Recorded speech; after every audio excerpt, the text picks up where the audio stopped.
Hari ini mau bicara tentang menjadi anak-anak Allah melalui baptisan. Semua di sini sudah dibaptis? Ada yang belum dibaptis?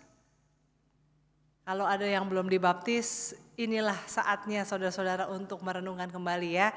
Baptis dewasa, baptisnya nggak sama baby ya. Kalau sama baby ntar imutnya udah nggak sama gitu. Semoga semua kita di sini sudah dibaptis, tapi kalau belum juga nggak apa-apa. Tapi alangkah baiknya kalau kita dibaptis. Kenapa memangnya harus dibaptis? Saudara-saudara ingat ya khotbah pengajaran oleh Pendeta Rasid tentang baptisan dan ditekankan bahwa baptisan bukan yang menyelamatkan. Jadi kalau orang berpikir misalnya ya ada anak yang lahir tidak sempat dibaptis tapi sudah dipanggil Tuhan, umurnya hanya beberapa hari lalu dikatakan tapi dia belum dibaptis. Apa kemudian dia lahir lalu abis itu matinya masuk neraka? Enggak. Karena keselamatan itu bukan soal air yang dibaptiskan. Ya, oleh karena itu juga kalau misalnya ada orang yang belum pernah dibaptis lalu dalam keadaan koma, tidak sadarkan diri lalu keluarganya kasihan kalau dia sampai dipanggil Tuhan belum pernah dibaptis lalu diminta untuk tolong dibaptis walaupun dia tidak sadar, kita juga bilang nggak usah. Karena baptisan itu merupakan respon sadar kita sebagai manusia memahami apa yang kita imani, menerima anugerah keselamatan dengan memberikan diri dibaptis. Jadi tidak bisa dipaksakan tapi juga bukan yang menyelamatkan. Ya, jadi baptisan itu bukan yang menyelamatkan. Tetapi baptisan itu adalah tanda kita sebagai manusia mau menerima anugerah keselamatan Tuhan. Kalau orang bilang saya nggak mau dibaptis tapi saya mau menerima anugerah keselamatan Tuhan. Bisa nggak? Ya bisa aja, sama seperti saudara mengatakan saya mau mencintai kamu pasanganku tapi aku tidak mau komitmen sama kamu. Bisa nggak? Ya bisa. Kadang-kadang orang cintanya bukan sama orang yang dia komitmen kok ya. Kadang-kadang kan cintanya sama orang lain, komitmennya sama ini bisa. Tapi apakah itu yang saudara mau? Ada orang yang mencintai tanpa komitmen atau komitmen tanpa mencintai. Maka ketika kita memberi diri dibaptis, ini bukan mengatakan bahwa orang yang tidak dibaptis tidak mengasihi Tuhan, tidak percaya pada Tuhan. Tapi kita menunjukkan komitmen kita. Bahwa kita mengasihi Tuhan dan kita menerima anugerah keselamatan, maka kita pun hidup sebagai anak-anak Allah. Nah, Bapak Ibu Saudara-saudara, tetapi bukan berarti juga kemudian baptisan itu kalau gitu hanya tindakan manusia. Ya, karena itu kan bukan yang menyelamatkan, itu kan hanya komitmen ya, komitmen di depan gereja. Ini kan kalau dibaptis di depan gereja, disaksikan umat Tuhan, sah sudah jadi orang Kristen, sah jadi anggota gereja, maka itu cuma tindakan. Tidak juga. Karena sakramen yang menjadi dua sakramen dalam gereja Protestan itu adalah sebuah tindakan yang diperintahkan Tuhan untuk dilakukan. Sakramen baptis, baptiskanlah semua orang dalam nama Bapa, Anak dan Roh Kudus ya kan. Itu perintah Tuhan untuk murid-muridnya membaptiskan. Dan yang kedua sakramen perjamuan kudus menggunakan roti dan anggur. Karena Tuhan juga berkata setiap kali kamu berkumpul memecah-mecah roti ini ingatlah dan percayalah tubuh dan darah Kristus yang dicurahkan bagi keselamatan. Jadi sakramen adalah tanda keselamatan yang diperintahkan oleh Tuhan. Jadi bukan karang-karangan gereja, bukan ide kreatif pendeta ya, pakai ini deh caranya ya, baptisnya pakai airnya dikasih betadin misalnya gitu ya, enggak bisa dibuat-buat gitu. Jadi ada ayatnya di Alkitab di mana kita diperintahkan untuk melakukan itu. Dan kenapa kita membaptis dengan air? Bapak Ibu Saudara-saudara, dalam bacaan Alkitab kita hari ini, tadi Yesaya pasal 43 dikatakan bahwa digambarkan bahwa Tuhan menebus bangsa Israel, dikatakan dengan aku telah memanggil engkau dengan namamu, engkau adalah milikku. Apabila engkau menyeberang melalui air, aku akan menyertai engkau. Melintasi sungai, engkau tidak akan dihanyutkan. Tadi juga dalam Mazmur juga dikatakan suara Tuhan mengatasi air bah. Tuhan berkuasa di atas air bah yang besar. Air, simbol air bagi manusia, baik zaman dulu maupun zaman sekarang, itu menjadi simbol kehidupan. Tanpa air ya kita akan sulit untuk hidup. Ya, kita bisa bertahan tanpa makanan untuk beberapa hari tapi tanpa air sulit. Tanpa air kita tidak bisa bercocok tanam. Ya, Air menjadi sebuah kebutuhan yang sangat dasar untuk orang hidup. Nah, tapi Bapak Ibu Saudara-saudara, air juga menjadi simbol maut. Makanya dalam banyak tradisi kepercayaan, air itu seringkali menjadi gambaran dewa kematian atau dewa maut, ya. Yang di langit itu dewa yang pencipta, dewa pemelihara, bumi itu dewa pemelihara, air itu biasanya dewa maut. Kenapa? Karena walaupun air memberi banyak kehidupan, ya ikan dan sebagainya itu dari laut, tapi orang kalau mati di laut itu hilang.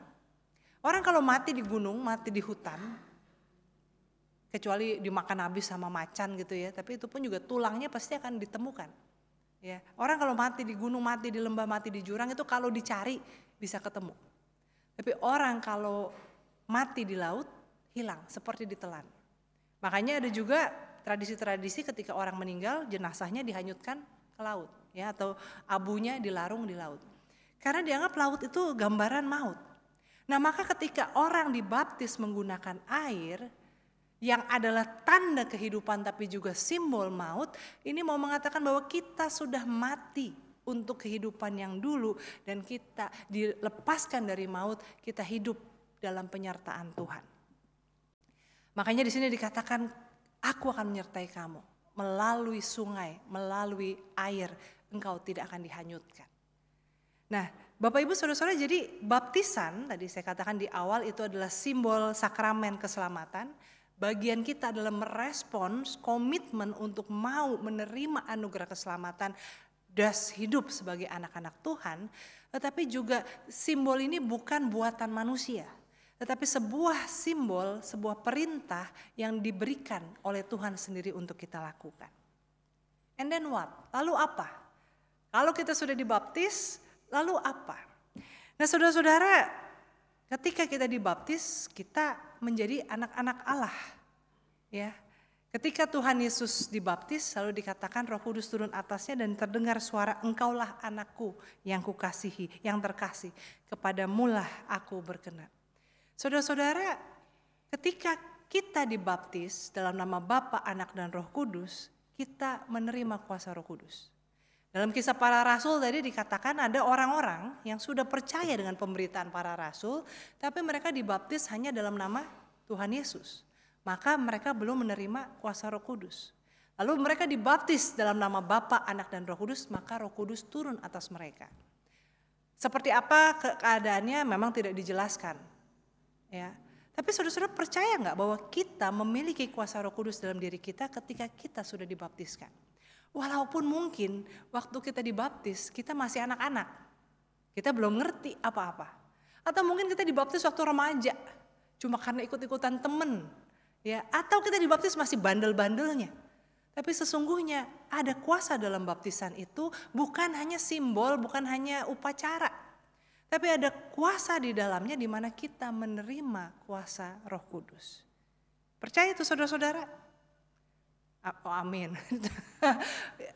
Saudara-saudara, pertanyaan sekarang, apakah kita hidup sebagai anak-anak Allah yang dipimpin oleh kuasa Roh Kudus?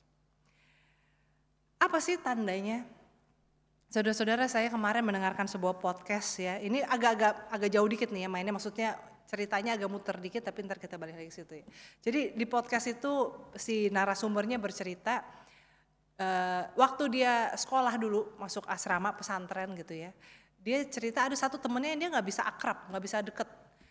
Karena dia ngerasa gini, kan anak pesantren, anak asrama gitu ya. Tapi temennya ini beda. Kalau dia tuh selalu ngerasa, aduh orang tua saya miskin, orang tua saya nggak punya uang, saya mesti hemat. Ya kalau bisa, kalau ada makanan disimpan sendiri ya. Kalau temennya punya makanan, kalau bisa dihabisin rame-rame gitu. Sementara yang satu ini nggak pernah merasa kekurangan. Bahkan katanya dikatakan boros gitu malah ya. Jadi kalau ini hemat, teliti, yang ini boros.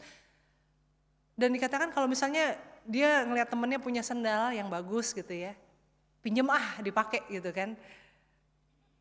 Kalau yang temen yang satu ini, biar kata dia nggak punya sendal, lihat orang lain punya sendal yang bagus, dia nggak akan pakai. Karena gengsi, kenapa saya pakai sendal orang gitu ya. Jadi anak ini mentalnya beda lah.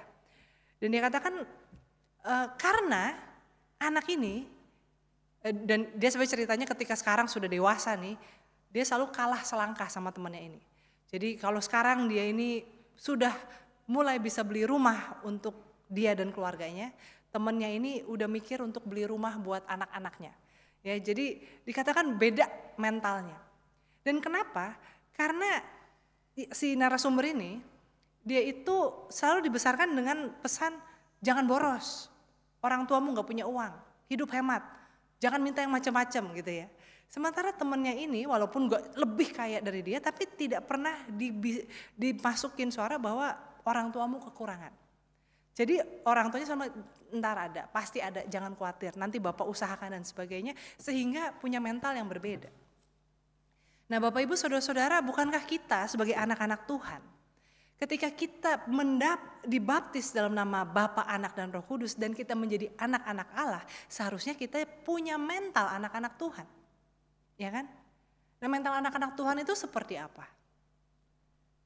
Tidak khawatir, tidak serakah, mau murah hati, mau berbagi, penuh dengan kasih, penuh dengan pengampunan, penuh dengan kerendahan hati, mestinya gitu kan. Tapi seringkali kita sebagai anak Tuhan, tapi mental kita bukan seperti anak Tuhan. Yang kita pikir jadi anak Tuhan tuh cuma beratnya doang. Berat ya jadi anak Tuhan, kalau di kantor itu gak boleh korupsi. Ya sebenarnya bukan anak Tuhan juga gak boleh korupsi ya. Kalau korupsi tuh ketangkep itu kan malu gitu ya. Atau aduh jadi anak Tuhan tuh harus jaim, gak boleh centil, gak boleh selingkuh gitu ya. Sebetulnya kan ya bukan anak Tuhan juga gak boleh selingkuh, gak boleh macem-macem kan. Aduh beratnya jadi anak Tuhan ya. Kalau menikah itu gak boleh bercerai, walaupun pernikahannya tidak bahagia. Karena dibilang tidak boleh, apa yang sudah dipersatukan oleh Tuhan tidak boleh diceraikan oleh manusia. Kita kadang-kadang melihat beratnya jadi anak Tuhan, harus jaim, harus begini, harus begitu. Tetapi kita tidak memahami bahwa kenapa Tuhan memberikan perintah seperti itu. Karena Tuhan mengatakan gak usah korupsi karena aku akan mencukupi kebutuhanmu.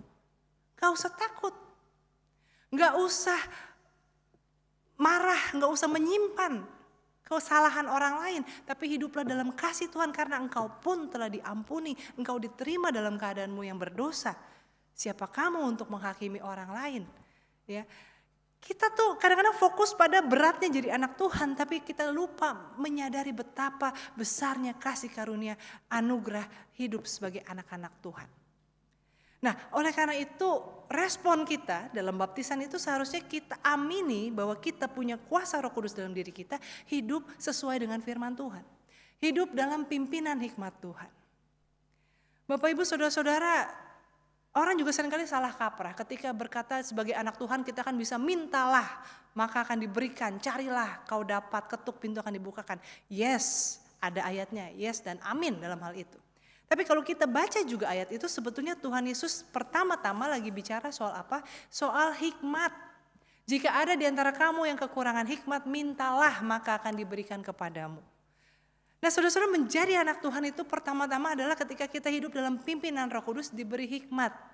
Bukannya diberi solusi. Ada orang bilang jangan kasih ikan, kasih pancingan. Tapi jadi anak Tuhan bukan dikasih ikan, bukan dikasih pancingan, tapi dikasih kemampuan untuk bisa mancing. Tahu di mana ada ikan, tahu kapan waktu mancing, kurang lebih begitu. Karena orang dikasih alat pancing, kalau dia nggak bisa mancing, ya nggak dapat juga ikannya kan, dijual aja alat pancingannya. Nah maka ketika kita hidup sebagai anak-anak Tuhan, kita itu dipimpin dalam kuasa Roh Kudus pertama-tama dalam hikmat. Sehingga kita tahu bagaimana harus bersikap. Nah tapi banyak kita maunya instan ya saudara-saudara ya. Kita maunya aduh Tuhan tolong dong, saya butuhnya duit. Kenapa dikasihnya hikmat? Ya orang butuhnya duit buat bayar-bayaran nih gitu kan. Hikmat kan gak bisa bayar-bayaran. Tapi saudara-saudara memang berproses, dalam hidup itu kita perlu berproses. Kalau kita diberi dengan hikmat, tadi contohnya mancing ya, cari ikan, mancing dan ikan. Kalau kita mintanya ikan, maka hari ini dapat, kalau nggak punya kulkas pun busuk, ikan seberapa banyak pun. Ya atau kita harus bagi-bagi. Kalau kita diberi alat pancing tapi semahal apapun tapi kita nggak bisa mancing atau kita nggak punya perahunya buat mancing, ya sama juga. Tapi kalau kita diberi hikmat untuk tahu di mana ikan, bagaimana cara mendapatkannya, nggak punya pancingan pun bisa dapat.